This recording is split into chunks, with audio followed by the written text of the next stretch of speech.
Bueno, no sé si están viendo ahí ya la presentación. Sí, doctor. Sí, doctor. Ok, vamos a continuar ya con cuadros. No viene en su temario, pero pues lo van a ver ahí más que en el internado, a menos de que roten por urología en el internado, pues lo van a ver. Si no, lo van a ver muy frecuentemente ahí en su servicio social, cuadros relacionados con las infecciones, con la próstata, ¿no? Una es vesiculitis, que así es muy raro, ¿sí? Va a ser una consecuencia de una infección bacteriana local en la prostatitis bacteriana aguda o crónica, o incluso en la epididimitis aguda. Lo más frecuente de estos cuadros de orquipedidimitis, lo que hay que valorar principalmente, doctores, es la edad, ¿no? Porque en base a la edad ya nosotros podemos saber cuál puede ser la causa de infección a este nivel. ¿Sale? Entonces, acuérdense que cuando vimos prostatitis, es más frecuente en adultos menores de 50 años y va relacionado con lo que es los hábitos sexuales, ¿no? Y también se puede presentar orquiepididimitis, ¿sí? En los pacientes que tienen más de 50 años, pero es secundario a la próstata. Ahorita vamos a ver por qué, ¿sale? Entonces, incluso un proceso infeccioso a nivel de la vesícula seminal puede condicionar la aparición de un absceso, ¿sí? Y el diagnóstico va a ser mediante un espermocultivo ahí ya me enredé todo. Perdón, estaba yo haciendo acá circo, maroma y teatro con mi cubrebocas, ¿no? Entonces, el diagnóstico va a ser mediante estudios de cultivos, principalmente el espermocultivo, y ante no haber mejoría, porque pues acuérdense lo que les he dicho siempre, absceso curado es absceso drenado. Entonces, al no haber mejoría y sospechamos este cuadro, pues tenemos que hacer estudios de radiodiagnóstico, ¿no? Como es la vesiculografía seminal, que eso lo realizamos nosotros, ¿sí? Y una tomografía, ¿sale? También es de mucha ayuda la ecografía transrectal, que son los estudios que nos permiten valorar la vesícula seminal, principalmente estos tres, ¿no? El tratamiento va a ser antibiótico-terapia. Si no hay absceso, si hay absceso, el drenaje es el gol estándar de todo este manejo de los abscesos. Puede ser mediante una aspiración transrectal, o incluso hay veces que es necesario quitar la vesícula, pues se quita. Es muy raro quitar unas vesículas por un cuadro de este tipo inflamatorio, doctores. Sí, ahora hablando ya de orquitis, que va a ser en sí la inflamación de los testículos. Es muy raro que vaya por sí solo un cuadro de orquitis independientemente sin que haya infección a nivel del epidídimo. Por lo regular siempre van juntos, ¿no? Y tampoco vas a encontrar pacientes nada más con epididimitis. No quiere decir que no se dé, doctores, sí se da, pero no es lo habitual. Sí, lo habitual va a llegar que llegue el paciente con cuadros de orquiepididimitis en conjunto. ¿Sí? Entonces, la orquitis va a ser el proceso inflamatorio a nivel de los testículos, ¿sí? Pero se utiliza este término para describir el dolor a este nivel, ¿sí? Puede ser el proceso inflamatorio, puede ser agudo o puede ser crónico, doctores, ¿sí? ¿En qué nos vamos a basar en que sea agudo o que sea crónico? En sí, en el tiempo de evolución del cuadro, ¿no? Si ya tenemos un paciente que ya no llega con un cuadro de dolor testicular crónico de más de 6 semanas, pues se le va a considerar crónico, ¿no? Agudo es menos de 6 semanas, con los síntomas característicos de la orquitis, que ahorita lo vamos a ver, ¿vale? Las causas...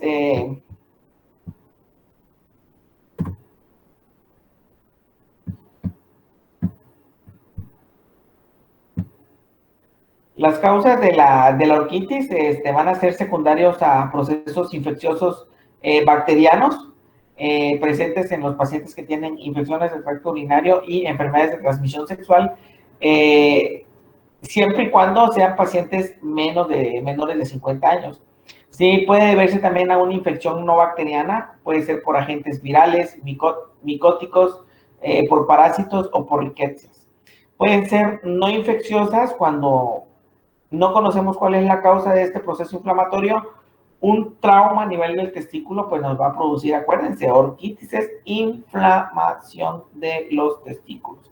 Entonces, un trauma me puede producir un proceso inflamatorio a este nivel, o bien puede ser también enfermedades autoinmunitarias, ¿sí? Entonces, hay que definir la orquitis crónica de la orquialgia crónica, ¿sí? Porque la orquialgia crónica, doctores, el manejo es muy complejo, ¿no? Vamos a tener un paciente que nos va a llegar más de 6 meses, incluso meses, ya ha ido con un urólogo, ya fue con otro urólogo y continúa con dolor. O sea, es un manejo muy complejo y e incluso a veces dicen, bueno, pues la única opción es quitarle el testículo, ¿no? ¿Y qué creen? Le quitan el testículo y el paciente continúa con el dolor porque aplica también lo del miembro fantasma, ¿no? De que se quita alguna estructura y continúa con las molestias. Sí, entonces hay que buscarle por todos los lados, ver qué es lo que está causando este proceso inflamatorio, investigar también cosas, como les comentaba yo ayer, ¿no? Lo de la prostatitis, no vaya a ser que haga alguna actividad que esté con constante traumatismo a nivel testicular y pueda ser la causa que esté originando este dolor crónico a nivel del testículo. El diagnóstico cuando es agudo, doctores, el diagnóstico es clínico. Vamos a tener a un paciente que nos va a llegar con dolor, con tumefacción. El dolor es un dolor exquisito que incluso también te va a dar dolor a nivel abdominal, te puede llegar a dar náuseas, te puede llegar a dar vómitos por estimulación del nervio vagal, que pasa a través del cordón espermático. A la exploración física, ¿qué vamos a encontrar? Vamos a encontrar un testículo que va a estar aumentado de tamaño. Vamos a tener cambios de coloración a nivel del escroto, doctores, ¿sí? El testículo va a estar aumentado y vamos a tener cambios de coloración y aumento de la temperatura local a nivel del escroto, doctores, no del testículo, porque el testículo pues no lo podemos ver, ¿sí? Pero ¿qué va a pasar con el escroto? El escroto va a estar rojo y va a haber aumento de la temperatura local. Eso es una orquiepididimitis hasta no demostrar lo contrario. Aguanten un segundito porque... Aquí Brenda Nicole se quiere unir, pero dice, no pertenece a la Universidad Autónoma de Chiapas. Como que se está metiendo con otro correo, ¿verdad? Sí, doctor. No, pues dígale que se mete con su correo institucional, lo que vea eso del correo institucional. Sale, entonces le vuelvo a repetir, el diagnóstico va a ser clínico, estudios de laboratorio que se le pueden hacer ante la persistencia de la bacteria a este nivel, puede ser, se le puede pedir un examen general de orina, un urocultivo, un exudado uretral o incluso un espermocultivo, doctores. Sí, el diagnóstico es clínico, pero pues se puede corroborar mediante un estudio que es un ultrasonido testicular. En el ultrasonido testicular, el testículo tiene que estar homogéneo y se va a apreciar aumento del flujo a nivel del parénquima testicular. El diagnóstico diferencial va a ser principalmente con la torsión testicular o las patologías que cursan con escroto agudo. No sé si lo vieron eso del escroto agudo.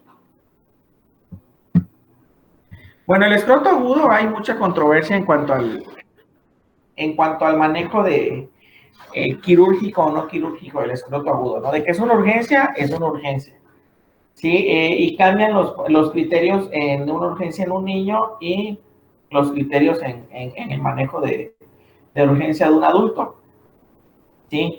Entonces, aquí en el seguro había un buen cirujano pediatra que era urólogo pediatra y él habituó a todos los pacientitos de pediatría y a los pediatras generales que valoraban a estos pacientes, que todo escroto agudo se exploraba, ¿no? Y ya nosotros desde el punto de vista como adulto, no todo el escroto agudo se explora, o sea, exploración quirúrgica, doctor. Sí, exploración quirúrgica. Sí, porque ¿cuáles pueden ser las causas de un escroto agudo? Algo muy importante como una torsión testicular. Sí, pero no solo puede ser secundario a una torsión testicular, puede ser secundario a una orquiepididimitis, ¿sí? Puede ser secundario también a una torsión de un apéndice testicular. Hay vestigios de los conductos de Müller que no se logran invaginar bien en el desarrollo embrionario y esos conductos de Müller quedan como apéndices testiculares en el parénquima renal, en el parénquima testicular. Y eso, como es un apéndice, se puede torcer y nos puede dar un escroto agudo. Sí, entonces, hace como unos 2 o 3 años nos pidieron que fuera un pacientito acá. Entonces, y el signo muy característico para descartar una torsión testicular o no es la maniobra de Pren. ¿Sí conocen la maniobra de Pren? Ya llevaron pediatría, doctores. Ya llevaron pediatría y están llevando urología ahí en la facultad. Bueno, la maniobra de Pren consiste en prácticamente, hagan de cuenta que está el testículo colgando ahí en el escroto, en la bolsa escrotal. Y la maniobra de Pren consiste, permítame ver si me veo. Ahí está, no sé si me... Sí. Entonces, la maniobra de Pren consiste en elevar ese testículo. Elevar ese testículo y llevarlo lo más cercano, ¿sí?, al pubis. ¿Sí? Y se le va a conocer maniobra de Pren positiva, doctores, cuando yo levanto ese testículo y continúa doliendo. Si continúa doliendo, es secundario a una torsión testicular. ¿Estamos de acuerdo? O sea, yo lo levanto y como el testículo está torcido, pues va a continuar doliendo. ¿Sale? Yo lo levanto, continúa doliendo. Se le considera maniobra de Pren positiva. Y la maniobra de Pren negativa va a ser cuando, que habitualmente pasa en los pacientes que tienen orquiepididimitis, en los pacientes que tienen una torsión de un apéndice testicular, les levantas el testículo y deja de doler. Sí, entonces, si yo le levanto el testículo y duele, hay que operarlo, porque probablemente ese testículo está torcido. ¿Sale? Ya lo habíamos visto en embriología. No digan que no, doctores. No digan que no. Han tenido ese privilegio de que yo les dé clínica y ya lo vimos. No digan que no. Bueno, entonces, ese pacientito tenía como 3 años. Le hice la maniobra de Pren y salió negativa. No le dolía. Le puse en mi nota. No, pues no, no amerita manejo quirúrgico porque no es una torsión testicular. Sí, entonces los pediatras no conformes por lo que les había enseñado el urólogo pediatra que había acá, pues mandan a subrogar al urólogo pediatra, vienen, lo exploran y ¿qué creen que salió? Un apéndice testicular torcido. El testículo estaba completamente normal. Pero lamentablemente ellos, la formación que tienen desde el punto de vista pediátrico es todo escroto agudo y explorar. Bueno, pues que los exploren, ¿no? Incluso pasó en un adulto, fíjense, hace como 2 o 3 semanas, no sé si lo comenté a ustedes o a los del IEH. En la noche llegó un paciente que le establecieron el diagnóstico de torsión testicular, ¿sí? Por ultrasonido. Acuérdense, doctores, que los estudios de laboratorio y rayos X nos van a servir, doctores, acuérdense siempre de eso. Esos estudios nos van a servir para confirmar el diagnóstico que nosotros sospechamos, más no nos va a dar el diagnóstico. Si vino un paciente, le hicieron un ultrasonido, reportaba ausencia del flujo a nivel del testículo, lo meten a quirófano, una orquiepididimitis. Sí, no sé qué oso, y revisarlo y volverlo a meter el testículo al escroto, ¿no? Y lo operó un cirujano. Sí, lo operó un cirujano en la noche. Y entonces ya, bueno, ya dijimos, ya lo tenían ahí de pechito, pues para que no se vieran mal, hubieran fijado los dos testículos. No, que no le hicieron nada más abrieron, metieron, cerraron y listo. Entonces, esto sirve como experiencia como los futuros médicos que van a hacer. Acuérdense, doctores, nada le gana a la clínica. Entonces, el tratamiento por lo regular en una orquiepididimitis va a ser conservador, reposo en cama, elevación escrotal. ¿Por qué creen que se utiliza la elevación escrotal? Porque el testículo, al estar suspendido del cordón espermático, como esté inflamado, ¿qué va a pasar? Pues va a elongar y va a hacer tracción del cordón espermático, va a continuar con dolor y va a persistir el cuadro inflamatorio. Entonces, por eso se tiene que elevar ese ese testículo mediante una elevación escrotal con el uso de calzón suspensorio o una truza ajustada. Aplicarle hielo local, ¿sí? Hidratar al paciente, si tiene fiebre, antipiréticos, analgésicos para el dolor, antiinflamatorios, y si es bacteriano, antibióticos. Sí, muy raramente se va a hacer una orquiectomía en estos pacientes, pero hay veces que cursan con abscesos, o bien igual la orquiepididimitis se le puede considerar complicada o no complicada, doctores, lo que ya habíamos visto, ese término de infecciones de vías urinarias, complicado o no complicada, se utiliza en todo el tracto urinario, sí, y los testículos no son la excepción. Yo ahorita tengo un paciente hospitalizado, no sé si ya les comenté, un paciente hospitalizado, 55 años, diabetes mellitus de reciente diagnóstico, vino con una orquiepididimitis, se hospitalizó el paciente para impregnarlo antibiótico. Mañana hace los 10 días, le doy de alta y continúo con tratamiento vía oral complementariamente.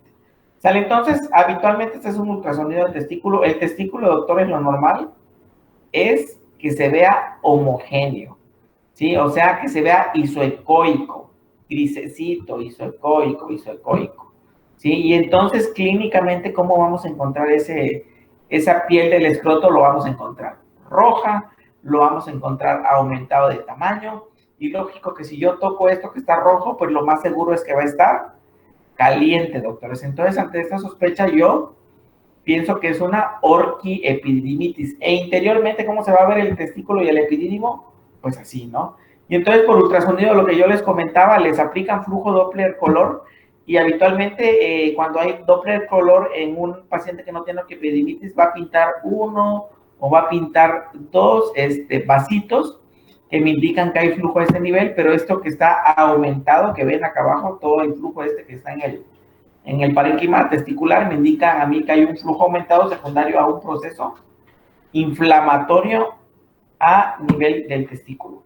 Lo que les comentaba de la epididimitis es prácticamente casi lo mismo, nada más que aquí el proceso inflamatorio va a ser en el epidídimo, doctores. Igual se va a emplear el término de 6 semanas para ver si es agudo, para ver si es crónico. Va a estar doloroso el epidídimo, va a estar aumentado de volumen el epidídimo. Las causas van a ser las mismas que la orquiepididimitis, por eso les digo que habitualmente tienen que ser, van siempre agarrados de la mano, nada más que esta bibliografía, pues como lo ven abajo es el Campbell, y el Campbell, que es el pan nuestro de cada día de nosotros los urólogos, tiene que especificar bien cada una de las patologías. El diagnóstico es clínico, los estudios de laboratorio los mismos, el estudio de radiodiagnóstico de elección va a ser el ultrasonido en el testículo, igual se tiene que diferenciar del escroto agudo, y el tratamiento por lo regular es lo mismo, ¿sí? A diferencia de que en algunas situaciones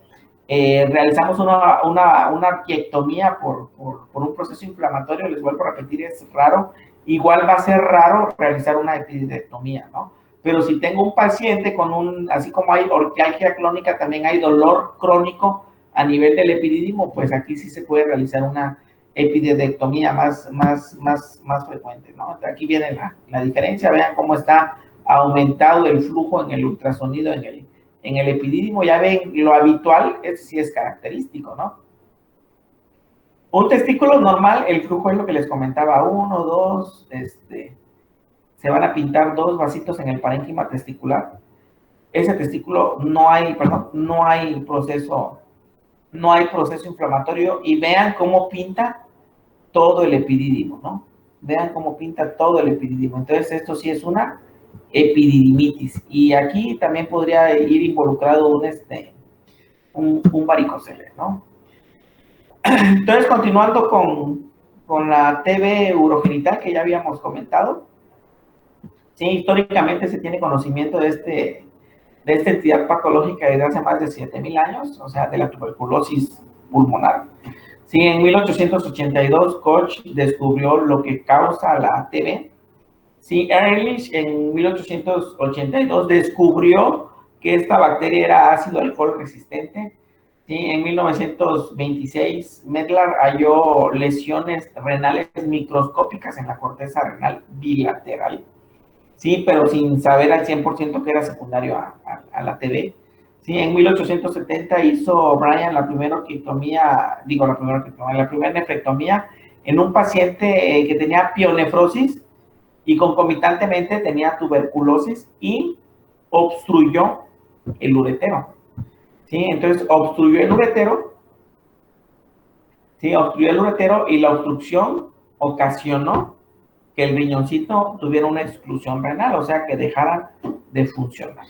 ¿Sí? Epidemiológicamente, la Organización Mundial de la Salud estima que aproximadamente 1/3 de la población mundial está infectada por tuberculosis.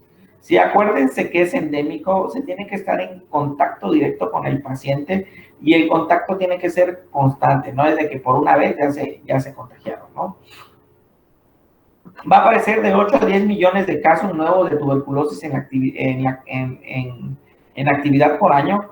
Sí, la tuberculosis es la infección oportunista más común de los pacientes con el síndrome de inmunodeficiencia adquirida. Sí, en todo el mundo la TB genitourinaria va a ser el responsable del 14% de las manifestaciones no pulmonares, es frecuente, y 20% que se va a registrar en la raza blanca. ¿Vale? TB genitourinario no pulmonar, 14%.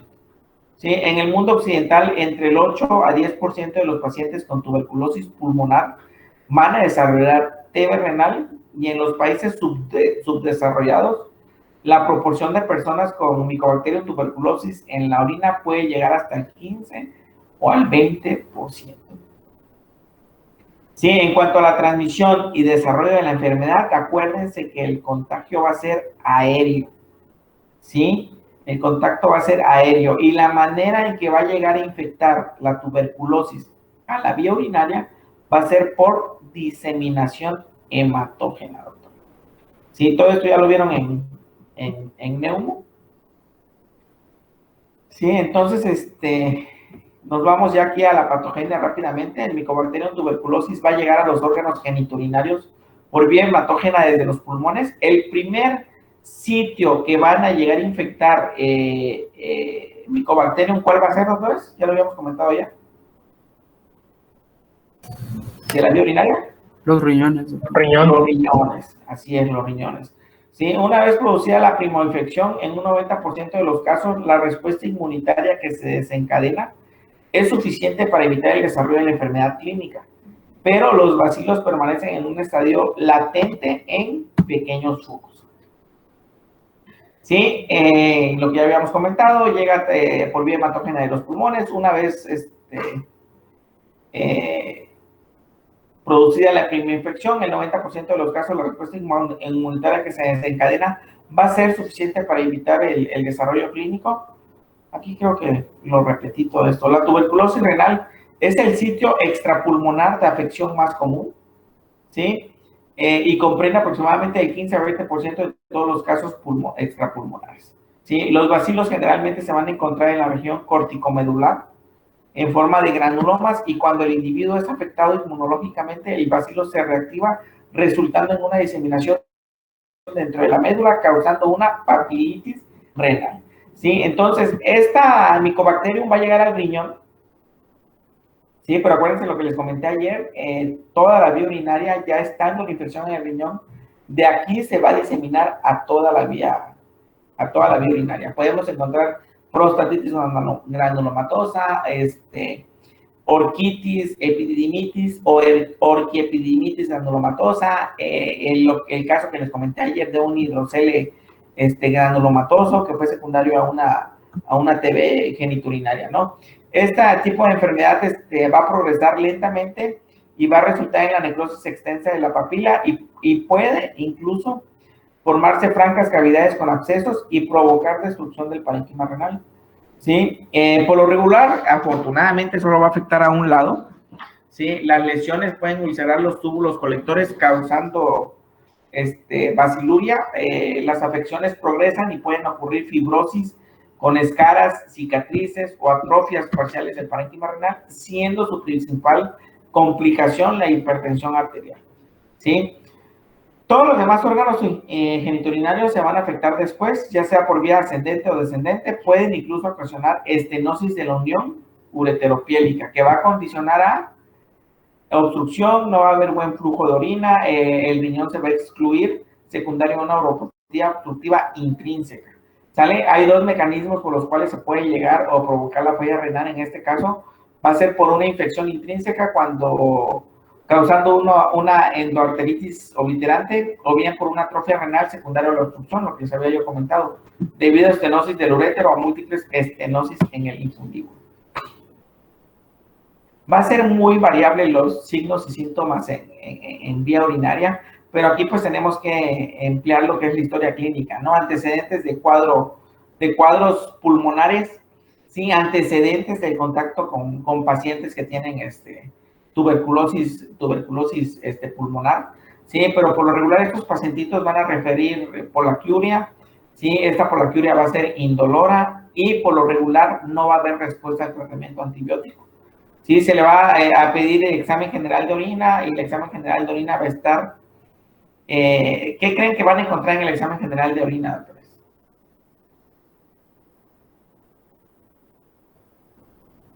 Estas son otras manifestaciones clínicas, ¿eh?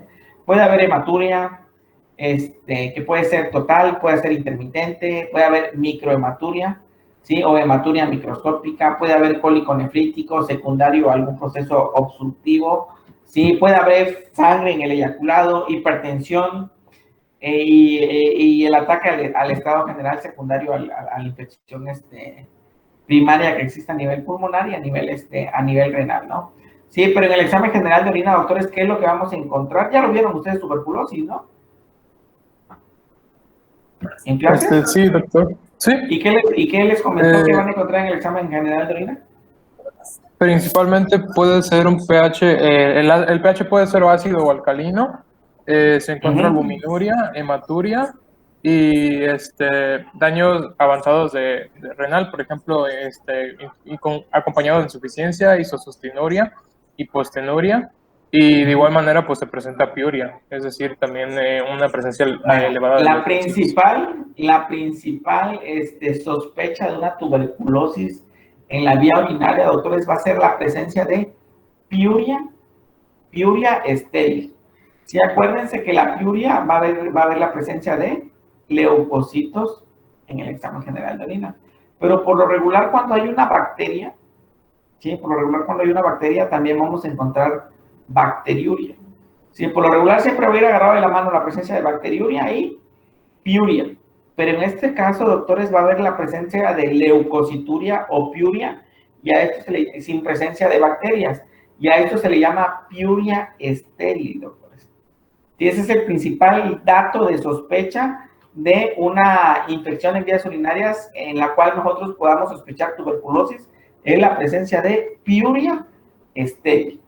¿Sale? Que no se les olvide, piuria estéril.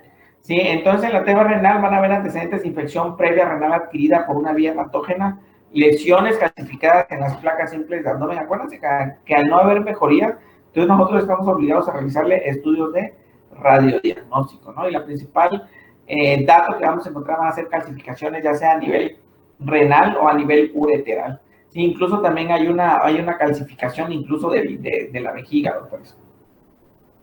Sí, la TB ureteral va a ser una extensión de la enfermedad renal y va a producir fibrosis y estenosis, afectando más frecuentemente a la unión uretero-vesical. Si aquí es en cada uno, entonces acuérdense lo que les decía, qué otros estudios le van a pedir. Independientemente de esta sospecha, va a ser una prueba de tuberculina que se hace en la piel para ver si es positiva o es negativa.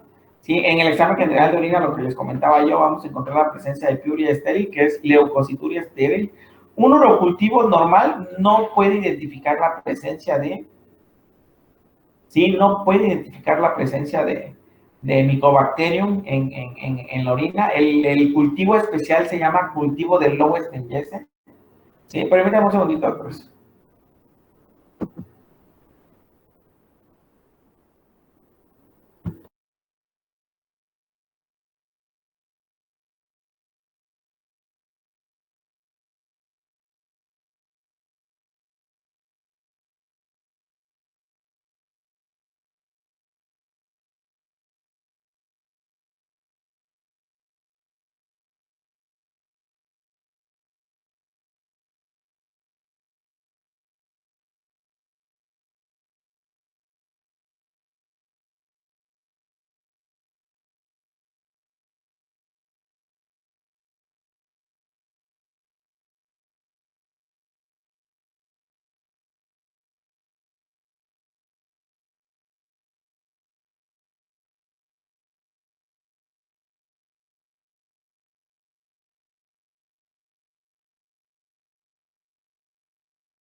Bueno, el cultivo se llama cultivo de Lowenstein-Jensen, que son cultivos especiales y nos permiten identificar la presencia de Mycobacterium en la orina, ¿no?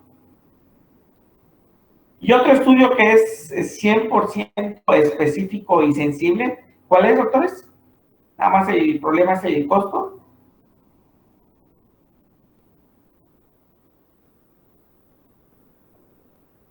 PCR, doctores. PCR en orina para detectar la presencia de Mycobacterium, ¿sí? Ese es el gold estándar, el que tiene una especificidad y sensibilidad del 100%, pero la cuestión es el costo, doctores. Y acuérdense que todo eso tienen que tomar en cuenta para el bienestar del paciente en cuanto al diagnóstico, ¿no? Porque no todos tienen las posibilidades. Sí, el diagnóstico por imagen en la radiografía simple de abdomen, vamos a ver la presencia de estas calcificaciones. En la urografía excretora vamos a ver la presencia de principalmente obstrucción y las calcificaciones. El gold estándar radiográficamente va a ser la tomografía, porque nos permite identificar precisamente a qué nivel está causando la obstrucción esta entidad patológica. El diagnóstico diferencial se va a hacer con todas las pielonefritis aguda, ¿sí? Que van a lesionar al intersticio, principalmente la nefritis intersticial. Masas ocupantes en pacientes que tienen abscesos, divertículos caliciales, porque luego esos divertículos caliciales se van a calcificar y van a dar la apariencia de una TB, ¿sí? Pacientes con ureteritis quística en las lesiones del uréter. ¿Sí? ¿Cuál es el tratamiento, doctores?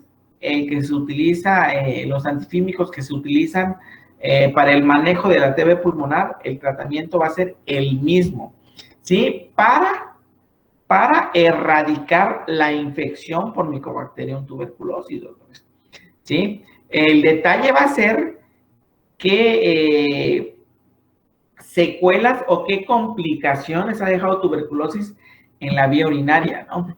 Entonces, todas estas son calcificaciones. Esta es una placa simple de abdomen. Miren cómo se ve todo calcificado el parénquima renal del lado izquierdo y el parénquima renal del lado derecho. Esta ya es una urografía excretora donde se aprecia una estenosis también a nivel de la unión ureteropiélica del lado izquierdo con obstrucción y uropatía obstructiva ipsilateralmente en el riñoncito izquierdo, doctores, ¿sale? Entonces, las calcificaciones se ven así.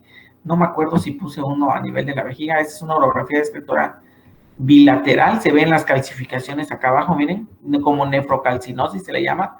Nefrocalcinosis. Y vean cómo se ve contraída la vejiga, doctores. Dime. Doc, una pregunta. En la anterior radiografía, ¿es un riñón único o es el otro, o el otro no está claro? No, lo más seguro, Doc, que es una pielografía ascendente. Lo más seguro es que es una pielografía ascendente, ¿no? Aunque me llama la atención, aquí viendo bien abajo, mira cómo está llena la vejiga. ¿Sí? En el peor de los casos, lo más probable es que tuvo exclusión renal puede ser por TB, ¿no? Porque me llama la atención que tenga el medio de contraste en la vejiga. Porque cuando es una pielografía retrógrada, se introduce un catéter en el uretero y lo que se pinta es todo el uretero y las cavidades renales. No tendría por qué pintarse la vejiga. Probablemente sí sea una urografía excretora con una exclusión renal del lado derecho, ¿no? Y entonces aquí, miren cómo se ve la vejiga, una vejiga de poca capacidad, una vejiga contraída, probablemente secundario a las calcificaciones por Mycobacterium tuberculosis.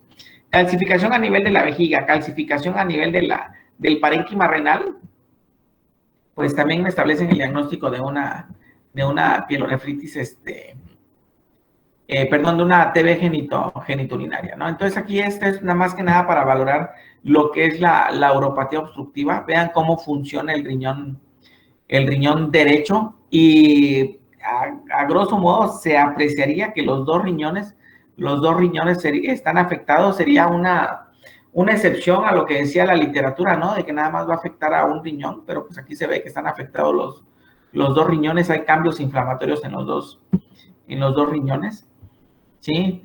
Entonces, quirúrgicamente, ¿cuál va a ser la función del manejo quirúrgico? Quitar el tejido enfermo.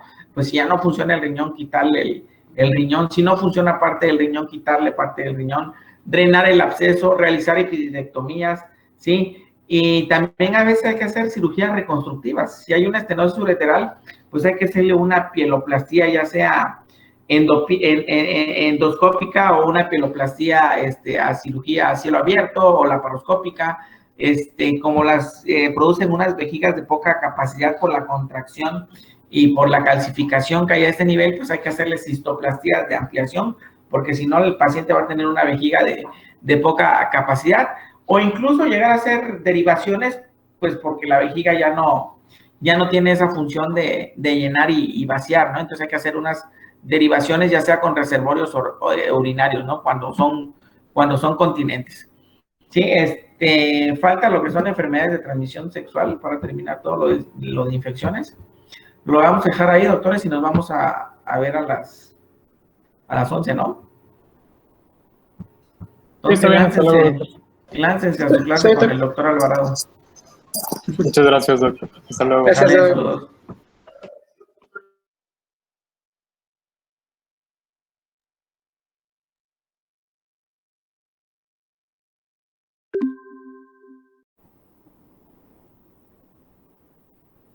Bueno, ¿ya están viendo la presentación? Ya, doctor. Sí, doble, está bien. Bueno, vamos a continuar con lo del programa, ¿no? Que ven ahí del programa académico. Entonces, hablando de enfermedades de transmisión sexual, vamos a hablar de lo que es uretritis monocóxica y no monocóxica y lo que es el linfogranuloma venéreo, ¿no? Todo esto de las infecciones de transmisión sexual, pues lamentablemente se han venido dando por cambios a nivel de la sexualidad en la sociedad y de movimientos migratorios, ¿no? Epidemiológicamente, la gonorrea va a ser la segunda infección de transmisión sexual más frecuente en Estados Unidos y su incidencia continúa incrementando. ¿Vale? Dentro de la definición de las enfermedades de transmisión sexual, durante muchos años la sífilis y la gonorrea fueron las únicas reconocidas como infecciones sexualmente transmitidas. La gonorrea tuvo un pico en el número de casos durante el periodo de los años 60-70 y su incidencia decreció a partir de los años 80, pero en el momento actual, el surgimiento de cepas de Neisseria gonorrhoeae resistentes a la penicilina han ocasionado un nuevo incremento de este tipo de enfermedad, ¿no? La mucosa de los órganos genitales constituyen la principal vía de entrada de los microorganismos causales de las enfermedades de transmisión sexual o infecciones de transmisión sexual. ¿Sí? ¿Qué consisten estos mecanismos de transmisión? Tiene que haber un contacto con lesiones ulcerosas, vesiculares, con formaciones ricas en microorganismos infectantes, como es el caso de la sífilis primaria, el herpes genital o bien la presencia de lo que es el BPH genital, ¿no? Contacto con secreciones cervicovaginales o semen que contengan los agentes infecciosos, como lo es gonorrea y la infección por Chlamydia trachomatis. ¿Sí? Y el contacto con sangre o secreciones genitales que contengan agentes infecciosos, como es el VIH, el citomegalovirus, o bien el virus de la hepatitis, ¿no? Sí, entonces clínicamente estos tipos de infecciones se pueden agrupar de acuerdo al tipo de manifestaciones clínicas que ocasionen, ¿sí? Hay algunos que su principal manifestación van a ser las úlceras, como son la sífilis primaria, el chancroide y el herpes genital. Infecciones que se van a presentar como vesículas genitales, como es el caso del herpes genital. Infecciones que se van a manifestar con neoformaciones, como es el caso del condiloma acuminado o el molusco contagioso. ¿Sí? Infecciones caracterizadas por secreción uretral o cervicovaginal, como es el caso de la uretritis gonocóxica, tricomoniasis, la cervicitis y la uretritis por clamidia. Además también se pueden encontrar micoplasmas genitales. ¿Sí? Van a haber infecciones con lesiones que son combinadas, como es el caso del linfogranuloma venéreo, que vamos a tener lesiones a nivel genital y vamos a tener tumoraciones a nivel inguinal. ¿Sí? Se pueden encontrar lo que les había comentado, úlceras, linfadenopatías, secreción uretral o cervical, granuloma inguinal con úlceras genitales, más tumoraciones inguinales. Y el chancroide que cursa con una úlcera genital, linfadenopatía y secreción uretral. También van a haber infecciones que se van a manifestar sistémicamente, como son los casos del VIH, que puede causar encefalitis, neuritis periférica, manifestaciones dermatológicas, ¿sí? Como es el sarcoma de Kaposi, las infecciones por el citomegalovirus que causa neumonitis, nefritis, necrosis de las glándulas suprarrenales, hepatitis, retinitis e infecciones por VHB, se me fue el avión de que ocasiona hepatitis, virus de la hepatitis B, perdón, virus de la hepatitis B que ocasiona hepatitis viral aguda o crónica. Y parasitosis, entre las cuales se incluyen la pediculosis y la sarna, que es producida por el escabiasis, ¿no? La escabiasis. Entonces, van a ver grupo de entidades que van a producir las enfermedades de transmisión sexual, se van a dividir en virales y bacterianas principalmente, ¿sí? ¿Y qué entidad clínica van a presentar este tipo de pacientes, ¿no? La Neisseria gonorrhoeae o gonorrea, la principal característica que van a tener, ¿cuál va a ser? Secreción transuretral. Dependiendo si es gonotóxica o no gonotóxica, van a tener ciertas características este tipo de secreciones, ¿no? Las manifestaciones clínicas en la uretritis gonotóxica van a incluir secreción transuretral, que cuando es gonotóxica va a ser una secreción o un exudado purulento. Este exudado va a ser abundante, va a producir dificultad para la micción y ardor en la uretra distal, o sea, en lo que es en la fosa navicular y en el meato. ¿Qué otras manifestaciones se pueden presentar? Fiebre, escalofríos, dolor perineal, dolor genital y síntomas urinarios. Son poco frecuentes, pero pues sí se pueden presentar cuando no se trata oportunamente esta infección, o bien también nos puede hacer pensar que son pacientes que se encuentran inmunocomprometidos o bien que tienen algún otro diagnóstico que está coincidiendo con esa infección a nivel de vías urinarias, por ejemplo, enfermedades de transmisión sexual, pacientes con VIH que están inmunosuprimidos, pacientes que tienen inmunosupresión por trasplante igual, ¿vale? O algunas otras patologías concomitantes en las vías urinarias. En la exploración física que se debe realizar en este tipo de pacientes, hay que realizarle un examen genital, ¿sí?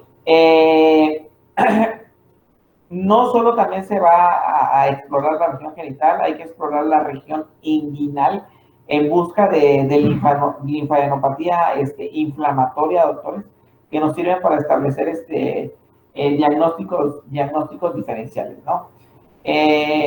Por lo regular, siempre se debe realizar varias horas después de la última micción para valorar las características de esa descarga transuretral, ¿sí? Cuya finalidad va a ser ver estas características, ¿no? Que sea un exudado transuretral abundante y purulento, ¿no? Y a veces también puede ser fétido. Sí, desde el punto de vista del laboratorio, el método diagnóstico más rápido de este tipo de infecciones, sí, es en la que se van a observar al microscopio, se van a observar diplococos gram negativos dentro de los leucocitos, sí, polimorfonucleares. El diagnóstico diferencial pues va a ser con la uretritis por clamidia trachomatis. ¿Vale? ¿Cuáles van a ser las complicaciones? Ojo, ¿cuál es la importancia de aparte de la sintomatología y de la afección en pareja en el hombre? Sí, es una de las principales causas de estenosis de uretra, doctores. Sí, la estenosis de uretra pues es un show el manejo. Y también se puede complicar con procesos inflamatorios e infecciosos a nivel del testículo y del epidídimo. En las mujeres puede producir salpingitis o enfermedad pélvica inflamatoria, con todas las complicaciones que ya vieron ustedes cuando vieron obstetricia y ginecología, más que nada. Sí, también este tipo de infecciones puede producir artritis, dermatitis, meningitis y endocarditis. ¿Sí? De ahí la importancia del diagnóstico y del tratamiento de este tipo de pacientitos, ¿no? Entonces, ¿cuál va a ser el tratamiento de Neisseria gonorrhoeae? Se va a dividir en infecciones complicadas, no complicadas, ¿sí? Entonces, lo que les comentaba yo, literatura como el Campbell, que es urológica, literatura como el Smith, que es urológica, pero para médicos que están estudiando medicina, muchos utilizan la monodosis, pues.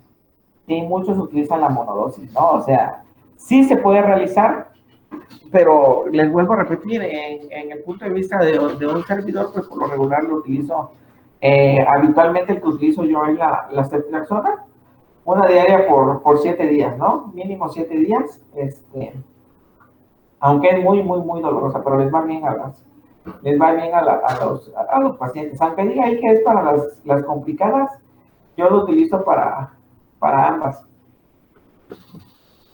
Permítame un segundito.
Yo por lo regular, en este tipo de pacientitos, cuando son pacientes de enfermedad de transmisión sexual, siempre les doy una terapia doble, ¿no? Que es la acitromicina. Sí, esa sí lo utilizo en dosis única, la acitromicina. Sí, la literatura dice que con una dosis de 500 miligramos, yo les doy un gramo, ¿sí? Y les repito el tratamiento a los 7 días con acitromicina y les doy agregadamente ceftriaxona, ¿no? Sí, ahora sí que prácticamente con eso le das a todas las infecciones de transmisión sexual o las enfermedades de transmisión sexual, ¿no? Entonces, también, si se dan cuenta, no sé si lo han de haber comentado ahí en clases que previamente también lo que se utilizaba era las penicilinas, ¿no? Pero ya con el riesgo de resistencia, pues ya casi no se está utilizando, ¿no? Cuando el manejo ideal era con este tipo de antibióticos, ¿no? Sí, y hablando de lo que es la uretritis gonocócica, la tricomoniasis es una enfermedad de transmisión sexual más frecuente, ¿sí? Y es lo que causa lo que es la uretritis gonocócica. Epidemiológicamente, cada año se van a registrar aproximadamente 174 millones de casos nuevos en todo el mundo, ¿sí? Y más de 8 millones de casos nuevos en América del Norte. Hay una mayor incidencia de los países en desarrollo y en las mujeres que han tenido múltiples parejas sexuales. La causa pues va a ser por tricomona vaginalis, que puede afectar la vagina, la uretra, las glándulas de Bartholin, las glándulas de Skene, la glándula prostática, no va a afectar la boca ni el recto. Tiene un periodo de incubación de 4 a 28 días, ¿sí? El ser humano es el único huésped que se conoce y clínicamente vamos a tener exudado transuretral, pero este exudado transuretral no va a ser purulento ni fétido como la uretritis gonocócica. ¿Sí? En esta situación va a ser una descarga transuretral transparente o hialina que va a ir acompañado de dificultad para la micción y también dolor en lo que es en la fosa navicular o en el meato uretral, ¿sí? Y así como síntomas al llenado vesical, ¿no? Que es polaquiuria, tenesmo vesical y disuria, porque ya les había yo comentado. Sí, aproximadamente en las mujeres el 50% van a ser asintomáticas, clínicamente van a presentar secreción vaginal, fétida, espumosa, blanco verdoso, prurito, eritema, dispareunia, dolor suprapúbico y urgencia miccional. Se presenta completamente distinto en las mujeres, doctor, ¿sí? En relación a los hombres. Físicamente se va a apreciar secreción fétida, espumosa, blanca, verdosa y la típica vagina frambuesada o el cervix en cuello de frambuesa. ¿Sí? El diagnóstico, vamos a hacer un cultivo uretral o un examen microscópico de la orina con la presencia de protozoos móviles. ¿Sí? ¿Cuál va a ser el tratamiento de clamidia trachomatis? Cuando hay uretritis y cervicitis, acitromicina. ¿Sí? Lo que les comentaba en dosis únicas, se puede utilizar también doxiciclina. Y aquí viene incluido lo que es el linfogranuloma venéreo, el tratamiento, pero ahorita lo vamos a ver, ¿vale? El linfogranuloma venéreo va a ser una infección bacteriana de transmisión sexual que va a afectar sistémicamente, que es causada por clamidia trachomatis de serotipos linfotrópicos L1, L2, 3 y L2B. ¿Sí? Esta infección también es conocida como enfermedad de Durán-Nicolás Fabre. Linfadenopatía venérea, cuarta venérea, pulmón tropical, poroadenitis inguinal o linfogranuloma inguinal. ¿Sí? Epidemiológicamente estos pacientitos, ¿sí? Va a ser endémico en ciertos lugares, como es África, en Asia, el Caribe, y que se estima aproximadamente un 2 a 10% de todas las úlceras genitales infecciosas van a ser debidas al linfogranuloma venéreo, ¿sale? Los hombres van a presentar frecuentemente la forma aguda de la enfermedad, mientras que las mujeres van a ser consideradas como portadoras asintomáticas, van a padecer las complicaciones tardías mayoritariamente, ¿sale? La causa ya lo vimos, clamidia trachomatis de los serotipos que mencionamos. Sí, patogénicamente esta enfermedad se adquiere durante el acto sexual, por el contacto con el exudado de lesiones activas, ¿sí? Por la transmisibilidad puede durar años. También es posible el contacto indirecto por fomites o accidentes de laboratorio.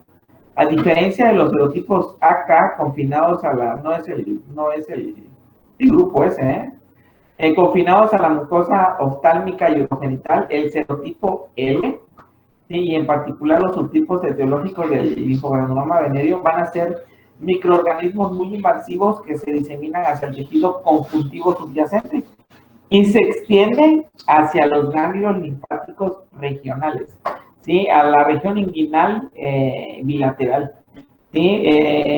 Infectan a los macrófagos y de ese modo la enfermedad se torna sistémica.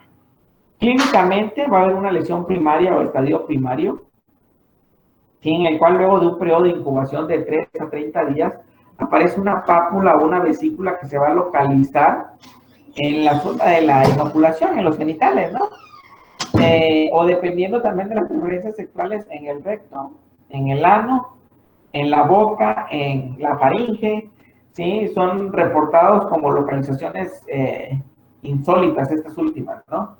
Un tercio de los pacientes van a referir no haber notado lesión inicial alguna, ¿sí? En ocasiones puede asociarse a exudado uretral, exudado cervicuterino o exudado rectal, ¿no?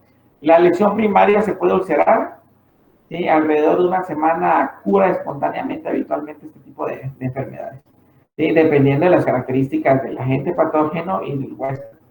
¿Sí? Las lesiones secundarias o estadios secundarios va a presentarse una linfadenitis o linfadenopatía o bubón, ¿sí?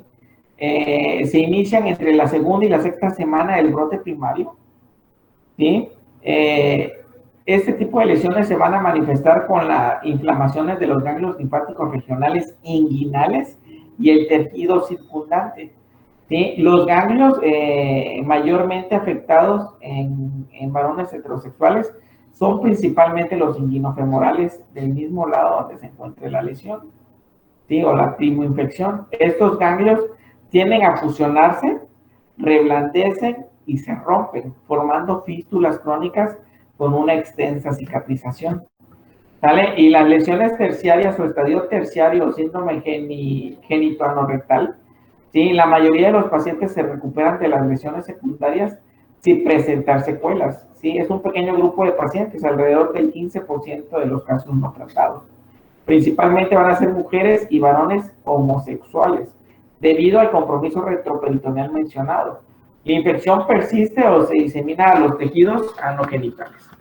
¿Sale? Entonces, ¿cómo van a hacer la lesión? Aquí está la primolesión, la primera lesión a nivel de la región genital. Posteriormente se van a los ganglios inguinales. ¿Sí? Miren, aquí se ve una que ya se abrió. ¿Sí? Y se puede fistulizar. Y aquí se ve otro tejido inflamado. No sé si lo alcanzan a ver, todo rojo en la región inguinal del lado izquierdo. ¿Sale? Y también, ¿sí? También pueden producirse en la región del escroto todas estas fístulas, ¿no? Del linfogranuloma venéreo. El diagnóstico de laboratorio, las muestras para el estudio, según la forma clínica, son obtenidas de la lesión primaria, ¿sí? O bien del exudado, ya sea uretral, anorrectal o cervicuterino, ¿sí? Las principales técnicas diagnósticas van a ser por cultivo, serología, para ver cuál es el subtipo, técnicas de amplificación del ácido nucleico y técnicas confirmatorias por PCR, ¿no? Les vuelvo a repetir, las mejores son las de PCR, ¿sí? Pero ¿cuál es el detalle? El costo. Criterios diagnósticos para el linfogranuloma venéreo, cuadro clínico, ¿sí? Los resultados del laboratorio nos permiten realizar un adecuado diagnóstico de los casos, ¿sí? Un caso probable va a ser aquel caso, ¿sí? En el cual tenemos un cultivo y en el cual tenemos un cultivo, ¿sí? O una serología positiva, y el caso confirmado, ¿sí? Va a ser cuando ya tenemos identificado qué serotipo es mediante el estudio del ADN, mediante las técnicas de amplificación del ácido nucleico, ¿vale? Hay caso probable y caso confirmado. Caso probable, el que vamos a tener el cuadro clínico, ¿sí? Sin identificar qué serotipo es, y el caso confirmado, vamos a tener todo el cuadro clínico y ya vamos a tener, ¿sí? Identificado qué serotipo es el que está produciendo la infección. Alrededor del 15% de los pacientes no tratados van a evolucionar hacia el estadio terciario de la enfermedad, pudiendo presentar, además de las complicaciones referidas, obstrucción a nivel colónica si está afectando el recto, infertilidad por obstrucción de los conductos seminíferos e incluso cáncer rectal, ¿sí? El pronóstico, cuando es diagnosticado en estadios primarios o secundarios, existe una buena respuesta a la antibiótico-terapia. Sin embargo, la presencia de cepas resistentes a la doxiciclina constituye todo un desafío en cuanto al manejo terapéutico de este tipo de pacientes, ¿no? El diagnóstico diferencial con todas las enfermedades de transmisión sexual que producen una úlcera o lesiones dermatológicas como es sífilis, chancroide, granuloma inguinal, herpes genital, herpes simple, tuberculosis, enfermedad por arañazo de gato y la tularemia, ¿sale? El tratamiento del linfogranuloma venéreo va a ser doxiciclina a dosis de 100 miligramos 2 veces al día durante 21 días. El tratamiento es largo. Sí, la eritromicina a base de 500 miligramos cada 6 horas por 21 días. ¿Sí? Va a ser el antibiótico de segunda línea y va a ser el de primera línea para las mujeres embarazadas, ¿no? Sí, la oxiciclina está contraindicado en mujeres embarazadas. La terapia quirúrgica va a ser en relación al granuloma, a las bubas, a las fístulas, ¿sí? Pues que hay veces que no pueden cerrar, entonces hay que hacer una resección de este tejido o de este trayecto fistuloso. Sí, también hay que valorar la presencia de estenosis rectal, la presencia de obstrucción de las vías seminíferas, para poder, en el caso de obstrucción de las vías seminíferas, para poder volver a ser fértiles, y pues la estenosis rectal para evitar oclusiones a nivel intestinal. ¿Dudas, preguntas, doctores?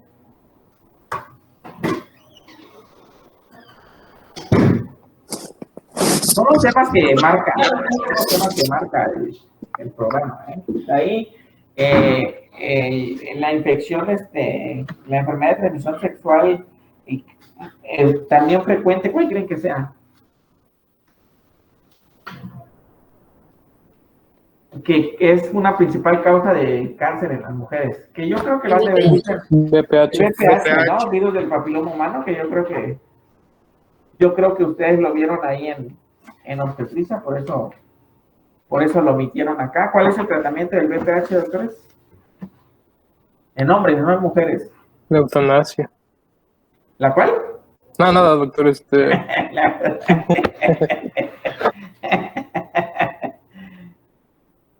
Ahora no lo grabé la clase, fíjense, qué lástima. Por eso pudo decir sus chascarrillos toscados. No, pues principalmente es el uso de antineoplásicos tópicos. Puede ser podofilino. Fíjense que la podofilina casi ya no se utiliza, ¿eh? Ya no se utiliza porque desde que era yo residente y ya ahorita siendo urólogo, residente de cirugía, ¿no? O sea, si no les explicas bien a los pacientes cómo se los aplican, les generan unas lesiones como no tienen idea, ¿no? Porque al final de cuentas es un ácido, la podofilina es un ácido, y les quema como no tienen idea a los pacientes, ¿no? Y una vez me llegó en el R1, que era yo residente de cirugía, cuando estaba yo rotando en urología, llegó un señor que entendió mal, un chavo, mi señor, ¿eh? Se echó la podofilina en todo el pene y prácticamente se quemó todo el pene, todo el cuero toda la piel del pene, todo el prepucio quemado. Prácticamente el doctor lo estaba viendo cada 2, 3 días haciéndole curaciones, pero porque no sé cómo es que, quién le indicó que se lo aplicara, se lo indicó mal y ese es el problema, ¿no? Y actualmente lo que se utiliza es el cremas como el Imiquimod, el Aldara, Quimara, sí, que sí producen cierta irritación, ¿no? Pero, por ejemplo, la podofilina se tiene que utilizar un día sí, un día no, ¿sí? Se aplica por las noches, se deja 3 horas y hay que lavarse después de esas 3 horas. El Imiquimod no, el Imiquimod se aplica igual, por ejemplo, lunes, miércoles y viernes, se aplica por las noches, antes de aplicarse se asea, se aplica en las lesiones y se deja toda la noche el Imiquimod. El Imiquimod se puede dejar toda la noche con baño a la mañana siguiente. ¿Sí?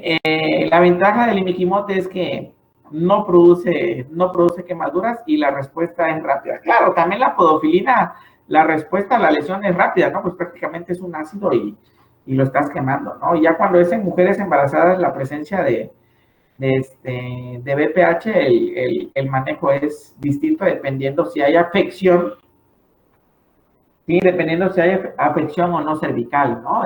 Si ya hay lesiones premalignas, pues hacen crioterapia, electrofulguración, hacen el cono diagnóstico y terapéutico, ¿sí? Hay que valorar también en los hombres, por ejemplo, si esa lesión no se encuentra en la uretra, pues el tratamiento es distinto. Si está en uretra, pues no le vas a poner ni podofilina ni Imiquimod, porque le vas a predisponer a que se estenose la uretra y a que se cierre, ¿no?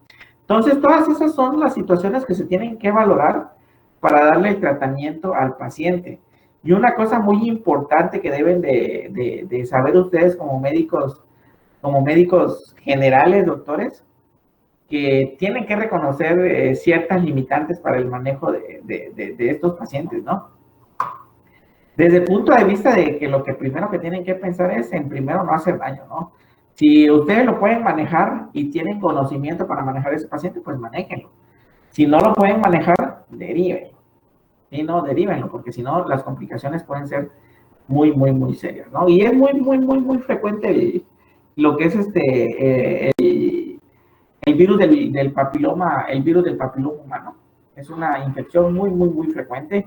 En la actualidad y previamente, no sé si habían escuchado el manejo de electrofulguración, ¿sí? Tanto en los hombres como en las mujeres, ¿no? Los meten a quirófano y los queman con el cauterio, ¿no? ¿Cuál es el problema, doctores? Si ustedes queman esa lesión, ya en la actualidad está contraindicado. Es mejor hacerles crioterapia que hacerles electrofulguración. ¿Por qué creen? Es lo que le iba a preguntar, ¿no? Ajá. Es lo que le iba yo a preguntar, doctor. No, es que nos hizo un comentario nuestro doctor de teoría, el doctor, que ya se está fuera de uso eso porque dice que se esparcía en toda la habitación. ¿Quién les dijo, el doctor Alvarado? Ajá, se esparcía Yo en pensé toda la que- habitación yo pensé y que que corría el riesgo de que pues todos se contagiaran Pero no les dijo por qué, ¿no? Miren, cuando se utiliza el cauterio, se quema la lesión y al momento de quemar la lesión, con el humo del cauterio, ¿sí? El virus se libera y el virus se va en el humo del cauterio. Y entonces, ¿qué creen que pasa? Ahí el problema va a ser para el personal de salud. Ese humo, ¿qué pasa? Incluso cuando están cortando, que dicen, huele a carnitas, qué rico huele, ¿no? Cuando estás utilizando el cauterio, ¿no? Y entonces, ¿qué pasa si va con el virus? Pues estamos inhalando el virus. Y entonces puede producir papilomatosis laringea en el cirujano, en el anestesiólogo y hasta en el propio paciente, doctores. Sí, entonces por eso en la actualidad ya no se utiliza la electrofulguración. Sí, ya no se utiliza la electrofulguración por eso, porque chingón, no vas a curar al paciente de las lesiones en el pene y vas a salir tú con tu papiloma laringio, ¿no? De ahí, ¿qué te van a decir? ¿Dónde andas metiendo la boca? ¿Dónde andas metiendo la boca? ¿Dónde andas metiendo la lengua, no? Y entonces, pues no es el caso. Dale, les voy a pasar lista, doctores. ¿Yomara?